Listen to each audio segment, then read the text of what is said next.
everyone, I'm Kate Kennedy and I'm here at the Kane Depot to talk history stories tonight.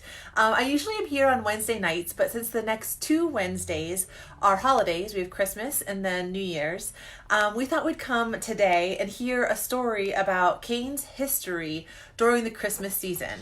So Wendy Oaks is here and she's going to go ahead and share a story about a very special Christmas tree that was up for 15 years, and the location might surprise you. So I'm going to go ahead and flip you around and we'll walk on in. Hello, Wendy. Hi, how are you today? I'm good. How are you? I'm pretty good. Hey.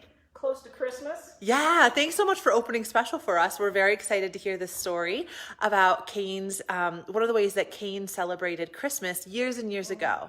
So could you go ahead and get us started? Yes, of course.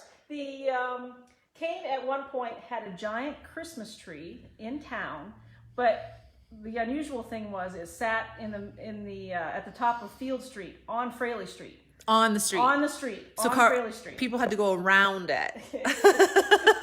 It started in 1914. Was the first time they put up what they called a municipal Christmas tree. And James Wood was the first one to think of it. And Burgess back then was like a mayor today. They changed the title to a mayor back in the 50s, I think it was. So he came up with the idea to put up a Christmas tree in town as a municipal Christmas tree. I think some of it had to do that other towns were doing that too, and he didn't want to be left behind. And there was a quote from him I saw in one of the newspapers that said that, he goes, "We have to keep up with Warren and Bradford and Ridgway." We're all still doing all of those things, aren't we? So that's what he was trying to do. And so 1914 was the first year they put it up. And we do have one photograph of this tree, but it was 1915 when we have the photograph. Oh, wow. That's huge, Wendy. How big was this tree? Well, it's at least 2-3 stories. Oh my gosh, that is so brought in big. Giant hemlock trees. And if you look closely, I'm going to show you some things about this photograph.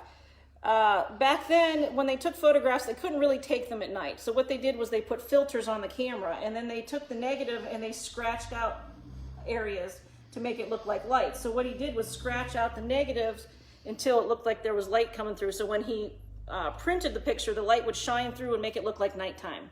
And that's what he did with the tree also. This would have been a Nicholas photo, one of the photographers in town. But you can see where he scratched it out to make it look like lights were on it. So all those lights, there were really Christmas lights on it, but the ones Christmas lights on it. But in this photo, it would have been what today we would have called Photoshopped. That's fascinating that they could do that. He even scratched out on this cart right here to make look like the lights were shining. Reflecting. That's a piece of art in itself to be able to put the scratches in the right spot. That's so, I would have never known that. That's really interesting. Yeah, you can see it's sitting right on Fraley Street in front of where the CNB Bank is now.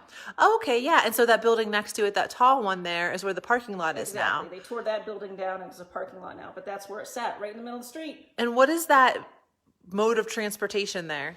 That's some kind of little cart that they would have pulled with a horse or something. Yeah. But if you look closely, there's hundreds of wires all the way around that Christmas tree. Oh, yeah. Some of them are wires and ropes holding it upright. Other ones are actually connecting the Christmas tree to the telephone poles for the electricity. Oh, so that's how they lit it up. That's how they lit it up. So you said it's a couple stories tall, as we can see. Do you know where they got this tree? Most of the ones that I read about they went down to Kinzoo area down somewhere, got a giant hemlock and brought it up this way. They had specially made bobsleds that they put it on, and they dragged it up all the way to Kane, up the hill on the Fraley Street, and then they erected it. Sometimes the branches would get broken, so they had extra branches that they cut, and they would actually drill a hole in the trunk of the tree and put the new branches in to make it full and look pretty. Oh, wow. So actually in 1916 it said they had a bad snowstorm and they had like 6 or 8 inches of snow overnight, but it must have been really heavy snow because they said a lot of the branches had been broken on the tree. So the community came together, they pulled off the broken branches, put on new branches, and fixed the municipal Christmas tree. That's so interesting. So it's almost like they were treating it like an artificial tree by just sticking branches in it, but it was all live. So how long did this tradition last of having a tree uptown? They had a municipal Christmas tree in that spot until 1929. That was the last year. I found an article about in 1930 about how they decided not to put a Christmas tree up because the year before it had cost $200 to erect and maintain, and it would be better spent on welfare programs. And you have to remember, at that point was right at the around the Depression era, so they didn't have the money for it, and they didn't want to spend the money on it. They would rather spend it for different things. So that's when they stopped doing it. Oh, wow. Again, I just have to look at this picture again because that tree is no joke. That's a huge tree, and they didn't have the mode of transportation that we have today to get it here. No. So they had bobsleds, you said. They put it on bobsleds and they dragged it up. Now, later on, since it was until 1929, I'm sure, some of the later trees were pulled up with cars, a wagon. But in the early days, it was a bobsled, and I'm sure it was horses that pulled it up through here. They would gather around it when they lit the tree. They had a ceremony. They lit the tree. They had carolers. They had a church service, and they planned it every year. Usually about 3 or 4 days before Christmas is when they would put the lights on, make sure the lights were on, and lit them up and had their ceremony. And it was pretty interesting.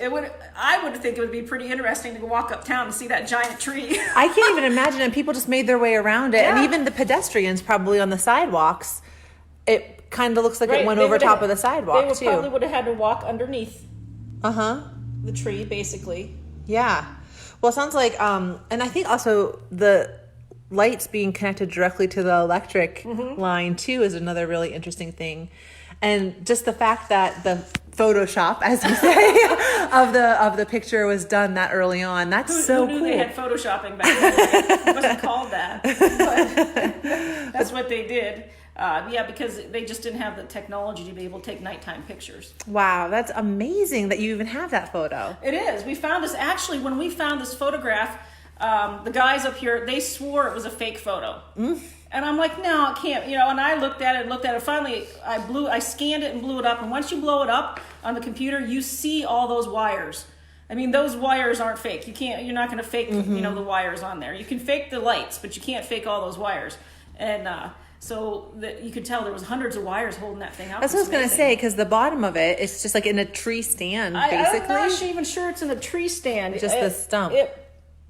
That might just be the stump. Yeah, because they didn't dig a hole and sit it in there. No. It was just, it's sitting there, so it's held up by all the guide wires. Yeah. Oh my gosh, those must be very strong wires, because that tree. Ropes, wires, it's hard to tell. I say wires, but it could be ropes. I don't know exactly what they used, but.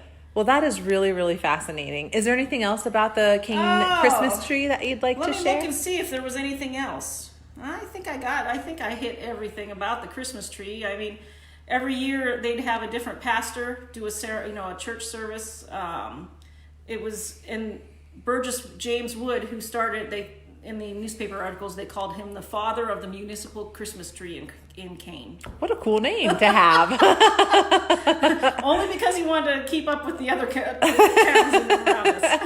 I love that. That always provides a lot of motivation. Well, that is so cool, Wendy. Thank you so much for digging that up and for sharing that with us to get us even more in the Christmas spirit, to see the ways that people in Kane in the past had celebrated with this huge Christmas tree right in the middle of Fraley Street.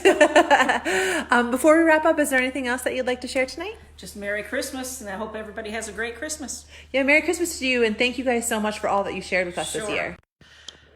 And thank you guys so much for tuning in. I love seeing these old pictures, and how fascinating to learn that they couldn't take pictures at night, so they had to scrape in the lights from the windows and on the tree.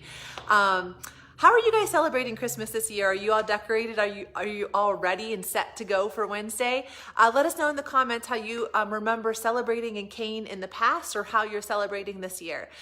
Thank you so much for watching all of these history nights. I know I've learned a great deal over the year from the Kane Historic Preservation Society. I hope that you have too, and that you've enjoyed it. We will continue these stories in 2020. So please let me know stories that you'd like to hear. And the depot is going to be open. Today's Monday. I think it's going to be open tomorrow until 4. So if there's any last minute things that you need from up here, feel free to stop in and check out what they have to offer as well. So thanks again for tuning in. I hope you and your loved ones have a very Merry Christmas, and we'll be talking to you again soon.